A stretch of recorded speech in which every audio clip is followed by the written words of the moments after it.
భజే శ్రీచక్రమధ్యస్థాం దక్షిణోత్తరయోః సదా శ్యామావార్తాళి సంసేవ్యాం భవానీం లలితాంబికాం. కుండలి కుమారి కుటిలే చండి చరాచర సవిత్రి చాముండే గుణిని గుహారణి గుహ్యే గురుమూర్తే త్వాం నమామి కామాక్షి. గురుమూర్తే త్వాం నమామి కామాక్షి. జయ జయ జగదంబ శివే జయ జయ కామాక్షి.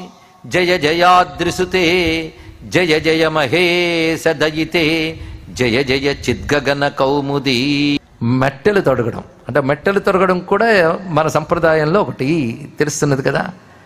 ఉపయమన కాలే అంటే వివాహ సమయంలో ఆ పరమేశ్వరుడు ఏం చేశారంటే పురభిద త్రిపురాసుర సంహారకుడైన పరమేశ్వరుడు ఆ పురోహితుడు చెప్పారు, ఇదిగానైనా ఆ పాదాన్ని సన్నెకల్లు మీద పెట్టి మెట్టలు తొడుగు అన్నారు. ఇలా చూసేట్టు శివుడు ఇంత మెత్తని పాదాన్ని గట్టి సన్నికల్లు మీద పెట్టాలా అనిపించిందిట. కానీ ఆ నిండు పెళ్లి సభలో ఆ మాట అనలేడు, మళ్ళీ బిడియం. అలాగని పువ్వులు బుట్ట తెప్పించండి దాని మీద పెడతాను ఈ పాదం అనడు, సంప్రదాయం ఒప్పుకోదు. సంప్రదాయ ప్రకారం సన్నికల్లు మీద పెట్టాలి. అప్పుడు ఆయన ఏం చేశారంటే కథం వా పాణిభ్యాం ఉపయమన కాలే పురభిదా యదాదాయన్యస్తం దృశది దయమానేన మనసా. అయ్యో ఇంత మెత్తని పాదాన్ని కఠినమైన సన్నికల్లు మీద పెట్టాల్సి వస్తుంది అని రెండు చేతులతో జాగ్రత్తగా పట్టుకుని నొచ్చుకోకుండా నెమ్మదిగా పెట్టి అప్పుడు మట్టెలు తొడిగడమ్మ శివుడు. అటువంటి మెత్తని నీ ప్రపదానికి నమస్కారము అన్నాడు ఇక్కడ. అంటే శివుడు పెట్టి అక్కడ మట్టెలు తొడుగుతున్న దృశ్యాన్ని ఎలా స్ఫురింపజేస్తున్నారు. పైగా ఆ ప్రపదములు కీర్తికి స్థానములు. అంతేకాదు మా విపత్తుల్ని పోగొట్టే ప్రపదములకు నమస్కారము. ప్రపదమపదం దేవి విపదాం, విపత్తులను పోగొట్టే ప్రపదములకు నమస్కారము. అంతేకాదు అదిగో ఆ చుట్టూ దేవకాంతలు చూడు రెండు చేతులు పెట్టుకు అలా నమస్కారం చేసుకుంటున్నారు. అవి చూస్తూ ఉంటే నీ పాదాల దగ్గరున్న గోళ్ళు ఉన్నాయే వాటి నుంచి తెల్లని కాంతులు వస్తున్నాయి. నఖదీదితి సంచన్న నమజ్జన తమో గుణ వెన్నెల్లాగా ఉన్నాయట. అంటే అమ్మవారి యొక్క రెండు పాదాల దగ్గర 10 గోళ్ళు చంద్రుణ్ణి 10 ముక్కలు చేసి పెట్టినట్టున్నాయి ఇక్కడ. వాటి నుంచి వస్తున్న వెన్నెల్లు మరి. అందుకే ఒక్కసారి దృశ్యం ఊహించుకుంటే రెండు పాదాలు చక్కగా సమముగా పెట్టగానే మొత్తం అక్కడ ఒక చంద్రమండలం ఉన్నట్టుంది. ఇక్కడ వెన్నెల్లు వస్తున్న తెల్లగా. ఆ పాదాల దగ్గర దండం పెడుతూ దేవకాంతులు ఉన్నారు. అది వాళ్ళు మోకాళ్ళ మీద కూర్చుని తల వంచి పాదాల దగ్గర చేతులు తెచ్చి నమస్కారం చేసుకుంటున్నారు. ఆ చేతులు చూస్తూ ఉంటే పాదాలు నవ్వుతున్నాయా అన్నట్లుందమ్మా నీ యొక్క కాలి వేళ్ల గోళ్ల వెన్నెలలు అన్నారు ఇక్కడ. అంటే నవ్వు వెన్నెల్లా ఉంటుందంటారు కదా, కానీ కాలి వేళ్ల గోళ్ల వెన్నెల్లు ఆ దేవకాంతల చేతులు చూసి నవ్వుతున్నట్టున్నాయట, పరిహాసం చేస్తున్నట్టున్నాయట. ఏమిటా పరిహాసము అంటే వాళ్ళు ఎందుకు వచ్చి దండం పెడుతున్నారు? ఇది ఆలోచించవలసిన గొప్ప అంశం అండి ఇక్కడ. ఎందుకంటే వాళ్ళు ఉన్న స్వర్గలోకంలో వాళ్ళు ఏది కావాలన్నా ఇచ్చే కల్పవృక్షాలు అక్కడ ఉన్నాయి. అవి చెయ్యి చాస్తే అందుతాయి కనుక చెయ్యి చాస్తే కల్పవృక్ష కుసుమాల నుంచి కల్పవృక్షాల నుంచి ఏది కావాలంటే అవి అందుకునే వాళ్ళు స్వర్గంలో ఉన్నవాళ్ళు. వాళ్ళు వచ్చి కల్పవృక్షాల నుంచి ఏది కావాలన్నా అందుకోగలిగే చేతులతో ముకిలించి నీ పాదాల దగ్గర ఉన్నారంటే కల్పవృక్షాలు కూడా ఇవ్వలేనివి ఇవ్వగలిగిన పాదమునివి అన్నారు ఇక్కడ. అందుకే అక్కడ ఉండే చేతులు వచ్చి ఇక్కడ దండం పెడుతున్నాయని నవ్వుతున్నాయట పాదములు. అలా ఉన్నాయమ్మా గోళ్ల వెన్నెల్లు అని వర్ణించారు. ఇందులో ఎన్ని భావనలు చెప్తున్నారంటే ఒక్కొక్క పదంతో గొప్ప చెప్తున్నారు.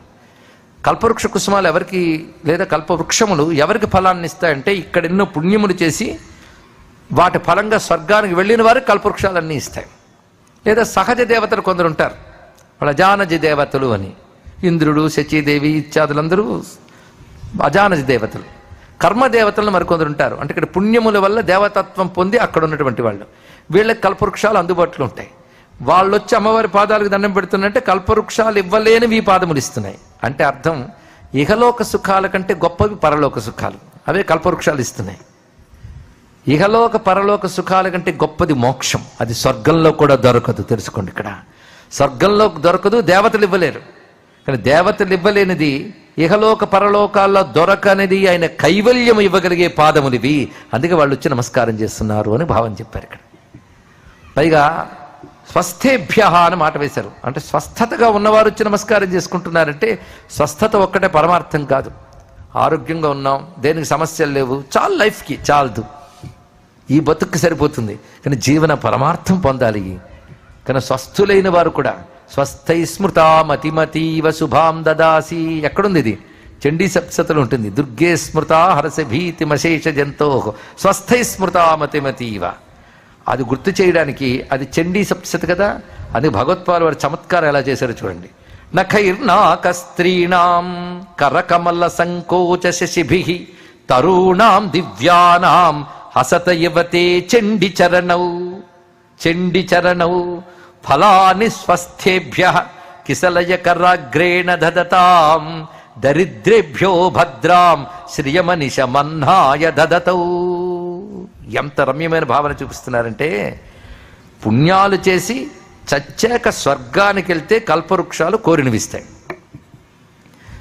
స్వర్గానికి వెళ్లకుండా ఇక్కడ పుణ్యపాపాలు ఏం చేశారో తెలియకపోయినా భక్తితో ఇక్కడ అమ్మ పాదాలను ధ్యానిస్తే ఆ కల్పవృక్షం ఇవ్వగలిగిన వాటన్నింటినీ ఇస్తూ దరిద్రాన్ని పోగొడుతూ అంతకంటే గొప్పదైన మోక్షాన్ని ఇస్తే నీ పాదపద్మములు. ఇప్పుడు చెప్పండి, ఏది గొప్పది?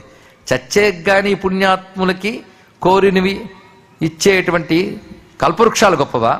బ్రతికుండగానే ఈ జన్మలోనే ధ్యానించినంత మాత్రమనే సర్వదరిద్రాలని పోగొడుతూ ముక్తిని కూడా ఇవ్వగలిగేటటువంటి ఈ పాదములు గొప్పవా?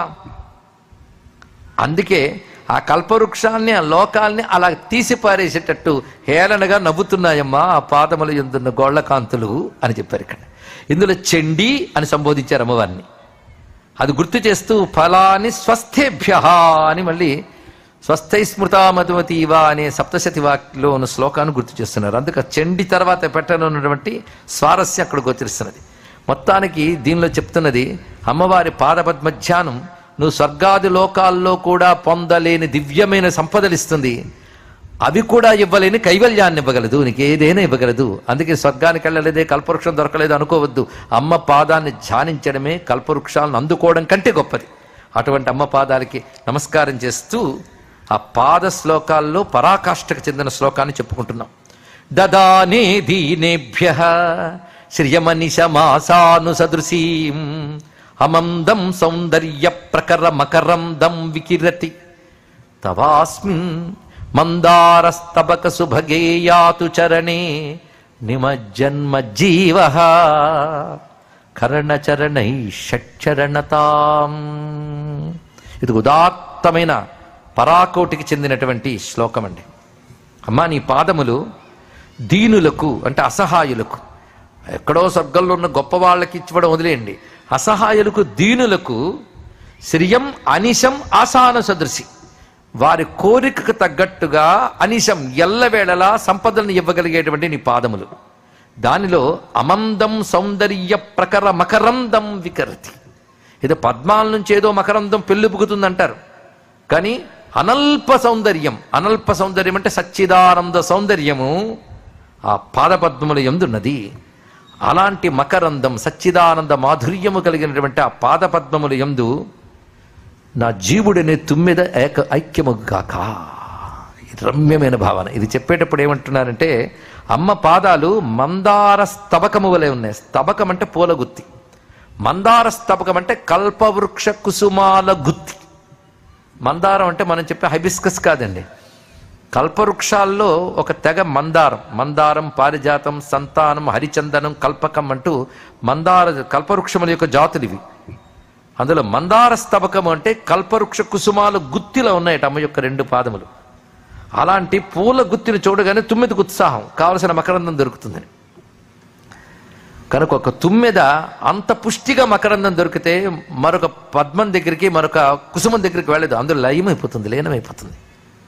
అలాగే మజ్జీవ, నా జీవుడు కరణచరణై అంటే 6 పాదాలతోనూ 6 కరణములతోనూ ఆ పాద పద్మములు యందు లీనమగ్గాక. ఇది గొప్ప భావం చెప్తున్నారు. ఇందులో గమనించవలసినది అంటే ఆ పాదపద్మ ధ్యానంతో జీవుడు అందులో ఐక్యమైపోవాలి, పాదాల్లో ఐక్యమైపోవాలి. ఐక్యం అంటే మళ్ళీ వెనక్కి రాడు. సాధారణంగా తుమ్మెద తిరిగి తిరిగి పద్మం దగ్గరికి వెళితే మరి బయటికి రాదుట. పద్మంలో అంత పుష్టిగా మకరందం దొరుకుతుంది. ఎంత మకరందం అంటే ఆస్వాదిస్తూ ఆస్వాదిస్తూ అందులో నిరిగిపోతుంది. రాత్రి ఒకవేళ కమలం ముడుచుకుపోయిన కమలంలో చచ్చిపోతుంది కానీ బయటికి రాదు ఇక్కడ. అలాగే అమ్మ పాద పద్మాలను ఆశ్రయించి తనువు చాలించాలి కానీ మళ్ళీ బయటికి రాకూడదు ఇక్కడ. అది ఐక్యమైపోవడం. అలా పాద పద్మాలను ఐక్యమైపోవాలి. తుమ్మెదకి షట్పది అని పేరు. 6 కాళ్ళు ఉంటాయట. 6 కాళ్ళున్న తుమ్మెద పద్మంలోకి వెళ్ళినట్లుగా 6 కరణాలున్న ఈ జీవుడు ఈ దివ్యమైనటువంటి పాద పద్మంలో లీనమవ్వాలి. 6 కరణాలే 6 పాదములుగా. పాదము అంటే కదలడానికి పనికొచ్చినది. అలాగే బ్రతుకు నడవడానికి పనికొచ్చేవి 6 కరణములు. ఈ 6 కరణములతో ఉన్నటువంటి జీవుడికి 6 కరణాలు ఉంటాయండి. ఇంద్రియములు 6 కరణాలు అంటే చాలా ఉంటాయి కదంటే మన బతుకు నడిపే మాత్రం 6. అవునా కదా? మీరే చెప్పేస్తారు. జ్ఞానేంద్రియములు ముందు అది తెలుసుకోవాలి. జ్ఞానేంద్రియం అంటే శబ్ద స్పర్శ రూప రసగంధములు గ్రహించగలిగేవి 5. ఇదే మనకు ప్రధానం. కర్మేంద్రియాలు వదిలేండి క్రియ కోసం. కానీ నువ్వు ఒక విషయాన్ని గ్రహించడానికి పనికొచ్చేవి 5. 5 ప్లస్ మనస్సు కలిపితే 6. ఒట్టి 5తో ఏం ప్రయోజనం లేదు, మనస్సు కలవాలి. కనుక జ్ఞానేంద్రియ పంచకము త్వక్ చక్షు శ్రోత్ర జిహ్వ ఆఘ్రాణములు, ఈ 5ంటికి మనస్సు కలిస్తే 6 అయ్యే. ఈ 6 మన బ్రతుకు. అవునా కదా? ఆలోచించండి. ఈ 5ంటిని మనస్సుతో పొందినప్పుడు నచ్చిన 5 అంటే శబ్ద స్పర్శ రూప రస గంధ ఇవి ఏవైతే ఉన్నాయో అవి మనం నచ్చితే ఆనందం, నచ్చకపోతే దుఃఖం. అంతే కదా? కానీ సుఖ దుఃఖాలు 2 మనస్సు 5ంటితో కలియడం వల్ల వచ్చింది. అంటే జీవితం అంతా సుఖ దుఃఖానుభవమే. అది 5 ప్లస్ 1తోనే వచ్చింది. ఇవి విషయముల వైపు తిరుగుతున్నప్పుడు ఒకసారి సుఖం ఒకసారి దుఃఖం అనుభవిస్తున్నాం. కనుక ఈ 6ంటిని ఇంకా విషయాల వైపు తిప్పకుండా అమ్మ పాదాల వైపు తిప్పి ఆ పాదాల్లో ప్రవేశింపజేస్తే జీవుడు వెళ్ళడానికి వెహికల్లా పనికొచ్చిన 6 అక్కడితో ఆగిపోయి జీవుడు అందులో ఐక్యమైపోతున్నాడు. అక్కడ అది భావన చూపిస్తున్నారని ఇక్కడ. అలా నీ పాదముల యందు ఈ జీవుడు ఐక్యమొగ్గుగాక. ఇది దీని యొక్క భావం.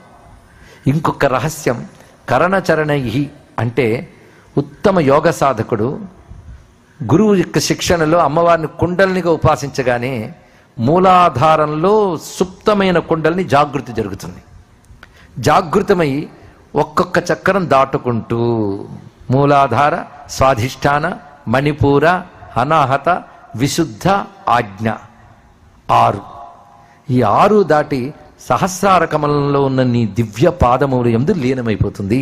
అంటే 6 చక్రాలు దాటిపోయి జీవుడు సహస్రార కమలంలో శివశక్తుల యందు ఐక్యమైపోవడమే మోక్షము. ఇది యోగ పద్ధతి. అంటే 6 దాటి 7లోకి వెళ్ళాడు కదా. కనుక కరణచరణై షట్చరణతాం అంటే ఈ జీవుడు ఈ 6 చక్రములు దాటిపోయి, 6 చక్రాలు దాటిపోవడం అంటే పంచభూతాలని మనస్సుని అతిక్రమించిపోతే ఇంకా జీవితంతో ప్రపంచంతో ఏం సంబంధం ఉంది? సంబంధం ఈ 6. ఈ 6 దాటిపోయాక పరమ పదం, అదే అమ్మ పదం. అమ్మ పదంలో ఐక్యమయ్యడు. అందుకే జీవుడు ఆ కుండలిని శక్తిని జాగృతపరుచుకొని 6 చక్రములు దాటి అకులమైన సహస్రార పద్మమునందున్న నీ దివ్య పాదముల యందు లీనమవుతున్నాడు. కనుక కుండలిని పరంగా అది, జ్ఞానపరంగా ఇందాక చెప్పిన జ్ఞానేంద్రియము మనస్సు. మొత్తానికి ప్రపంచ వికారములు వదలి ప్రపంచ వికారాలతో ఐక్యం చేస్తున్నటువంటి జ్ఞానేంద్రియములను అంతఃకరణాన్ని దాటి అమ్మవారి పాదపద్మలింది ఐక్యముగుట అనే మాటతో కైవల్య దశని ఇక్కడ సూచించారు. పాదపద్మాల వర్ణంలో అదే విశేషం. అందుకే పాదాలు ఐక్యమైపోవాలి. నిమజ్జన్మజ్జీవ, మజ్జీవ నిమజ్జన్, నా జీవుడు అందరూ మునిగిపోతున్నాడు, మరి లేవడు, మునిగి ఐక్యం అవడమే అన్న భావం ఆ పాదపద్మ ధ్యానంలో పరాకష్ట. ఇంకేం చెప్పుకుంటామండి చెప్పాక అంత పరాకష్ట శ్లోకం ఆయన వ్రాశారు కనుక చెప్పాలి. పదన్యాస క్రీడా పరిచయమివారబ్ధమునసః స్ఖలం తస్తే ఖేలం భవన కలహంసాన జహతి అతస్తేషాం శిక్షాం సుభగమణి మంజీరరణిత ఛలాదాచక్షాణం చరణకమలం చారు చరితే. హంసగమన అన్న మాట వింటారు. అమ్మ నడక మరాళి మందగమన మహాలావణ్య శేవది హంసగమనట. అయితే హంసగమన అంటే అర్థం ఏంటి చెప్పండి? హంసలా నడుచున్నది అంటే అమ్మ నడక హంస నడకలా ఉంది కాదు, హంసలు మించిపోయింది.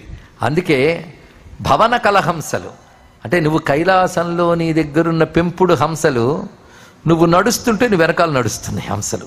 అంటే ఒక్కసారి మన ఊహ వెళ్ళిపోవాలండి. కైలాసంలో అమ్మవారు నడుస్తుంటే వెనకాల హంసలు నడుస్తున్నాయట. ఎందుకు నడుస్తున్నాయంటే అమ్మవారి దగ్గర నడక నేర్చుకోవడం కోసం నడుస్తున్నాయి. ఇక్కడ ఆ నడుస్తున్నప్పుడు మొదట్లో తప్పటడుగులాగా మధ్యలో పడిపోతున్నవి, పడుతున్నా లేస్తూ మళ్ళీ నడుస్తున్న వెనకాల. ఆ వెళుతున్న వాటికి నడక ఇలా ఉండాలని శిక్షణ చెప్తున్న టీచర్స్ లాగా, టీచర్స్ ఇలా కాదు అలాగా అని ట్రైనింగ్ ఇస్తున్నప్పుడు మాట్లాడతారు కదా, అలాగే టీచర్స్ ట్రైనింగ్ లాగా నీ పాదాలకున్నటువంటి మంజీరములోని మువ్వలు ఆ హంసలకి శిక్షణనిస్తున్నట్టు పలుకుతున్నాయమ్మా అన్నారు. ఇక్కడ ఎంత అందమైన భావన చూడండి. ఇక్కడ అంటే అమ్మ వెళుతుంటే హంస అనుసరిస్తోంది. ఇందులో గొప్ప విషయం, హంసమనగా ప్రాణములు, ఉచ్ఛ్వాస నిశ్వాసలు అమ్మను అనుసరిస్తున్నాయి. అమ్మను అనుసరించడం అంటే సహస్రారం వైపు ప్రయాణించడం, ఇది ఒక రహస్యం. అలా హంసలంటే జ్ఞానులు. అమ్మ పాదాలను ఆశ్రయిస్తే ఆ జ్ఞానులకు ముక్తి మార్గం ఏమిటి, సాధనా మార్గం ఏమిటి, ఆ పాదములే ఉపదేశిస్తాయి మనకి అని చెప్పడం దీనిలో ఉన్నటువంటి భావం ఉంది. ఇక్కడ హంసలు, వీళ్ళనే పరమహంసలు అంటాం. అంటే ఆత్మానాత్మ వివేకము కలిగిన వారు హంసలు. మనకంతా ఒకటే. హంసకు తెలుసు పాలు నీరు వేరు చేయడం. పాలు నీరు వేరు చేయడం అంటే మీరు ఎదురుగా పెట్టేస్తే పాలు వేరుగా నీరు వేరుగా ఇచ్చేస్తుంది అనుకోదు, పాలు తాగేసి నీళ్లు వదిలేస్తుంది. అది తెలుసుకోండి. ఇక్కడ కానీ ప్రపంచమంతా ఆత్మానాత్మముల మిశ్రం. అనాత్మ విషయాలు కనబడతాయి, ఆత్మ అందులో అంతర్లీనమై ఉంటుంది. కానీ అనాత్మ విషయాలు చూస్తున్న ఆత్మస్ఫురణ ఉండాలి. ఒక తుమ్మిద తోటలోకి వెళ్తే పువ్వుల్ని చూడదు, పువ్వుల్లో ఉన్న మకరందంపై దృష్టి పెడుతుంది. అలాగే యోగి ప్రపంచంలోకి వస్తే పదార్థాలను చూడు, పదార్థంలో ఉన్న పరమార్థాన్ని చూస్తాడు. ఇక్కడ ఆత్మతత్వాన్ని చూస్తాడు. ఇక్కడ హంస ఆ విధంగా ఆత్మతత్వాన్ని మాత్రమే స్వీకరించి అనాత్మల్ని విడిచిపెట్టేస్తుంది. ఆత్మానాత్మ వివేకం కలిగి ఉండాలి ముందు. ఆ వివేకంతో సంచరించే వాళ్ళు హంసలు, పరమహంసలు. పరమహంసల యొక్క సరణిని బోధించుతున్న అమ్మ పాదాలు. పరమహంసల గమన సరణిని ప్రబోధించు హంసగమనా నీదు అంఘ్రులను తలదాల్తూ అనుగు బిడ్డను బ్రోవుమమ్మ గుహుని వలె నను చూడుమమ్మ నీ కాలి కొనగోటి రాకాసుధాంశువులు నీ వేలి కొసలలో నిండైన అరుణిమలు ప్రసరింపజేయుమమ్మా అంటూ ఒక శివపదం ఆలాపన చేస్తుంది. ఇక్కడ అటువంటి అమ్మ పాదాలకు మనం నమస్కారం చేసుకుంటూ ఆ దివ్యమైనటువంటి స్వరూప వర్ణన పరిపూర్ణమవుతున్నది. అమ్మ ఎలా ఉన్నది అంటే, అమ్మ నీ యొక్క శరీరంలో కొన్ని చోట్ల మృదుత్వం, కొన్ని చోట్ల కఠినత్వం కనబడుతుంది. కొన్ని చోట్ల వంకరతనం, కొన్ని చోట్ల సరళత్వం కనబడుతుంది. వక్రం అంటే లోపల ఒకటి ఉంచుకొని బయట చెప్తే వక్రత్వం, సరళం అంటే సహజంగా ఒకేలా ఉండడం. వక్రత్వం ఎక్కడ కనబడుతుంది అంటే నీ ముంగురుల్లో కనబడుతుంది, అది వంకర తిరుగుంది. నీ చిరునవ్వుల్లో నిష్కపటత్వం కనబడుతుంది. హరాళాకేశేషు ప్రకృత సరళా మందహసితే అక్కడ రుజుత్వం కనబడుతున్నది. శిరీషాభా చిత్తే మెత్తదనం హృదయం లోపలుంది, కాఠిన్యం నీ వక్షస్థలంలో ఉన్నది. పైగా సన్నని నడుమునిది, విశాలమైన నితంబములు వక్షస్థలమునిది. కానీ సన్ననిదనము నీ దగ్గర ఉంది, విశాలత్వం నీలో ఉన్నది. ఇది చూస్తూ ఉంటే శివుడి కరుణ ఒక రూపం ధరించి నువ్వై గోచరిస్తున్నావమ్మా అన్నాడు. అక్కడ పరాకాష్ఠకు తీసుకెళ్ళిపోయండి. జగత్రాతుం శంభోర్ జయతి కరుణ కాచిదరుణ. అమ్మవారంటే ఏమిటో నిర్వచనం ఒక్క శ్లోకంలో చెప్పాడు. అమ్మవారంటే శివుడి కరుణ ఒక రూపము ధరిస్తే అమ్మవారు. ఒకటే మాట. శివుడి కరుణ ఎందుకు రూపం ధరించింది? జగత్రాతుం, జగత్తును రక్షించడం కోసం రూపం ధరించిందమ్మా. కనుక పరమేశ్వరుడికి దయ పుడితే నువ్వైపోతాడు. పరమేశ్వరుడికి దయ పుడితే నువ్వైపోతాడు. అది మాత్రం గొప్ప రహస్యమైన వాక్యం. ఆయన దయ పుడితే అమ్మవారు అయిపోతాట. ఈ రహస్యం కేనోపనిషత్తులో ఉంది. ఇంద్రాది దేవతలు కూర్చుని అహంకరించి మేమే గొప్పవాళ్ళం, రాక్షస సంహారం చేసాం అనుకుంటే వాళ్ళ మధ్య ఒక ఢామ్మనకు వెలుగు వచ్చింది. వెంటనే ఏమిటా వెలుగును చూశారు. ఆ వెలుగు మధ్యలో యక్షుడు నిలబడి ఉన్నాడు. ఎవరు స్వామి నువ్వు అన్నారు. నేనెవరో తర్వాత మీ గొప్పతనాలు వింటుంటే భరించలేక వచ్చాను.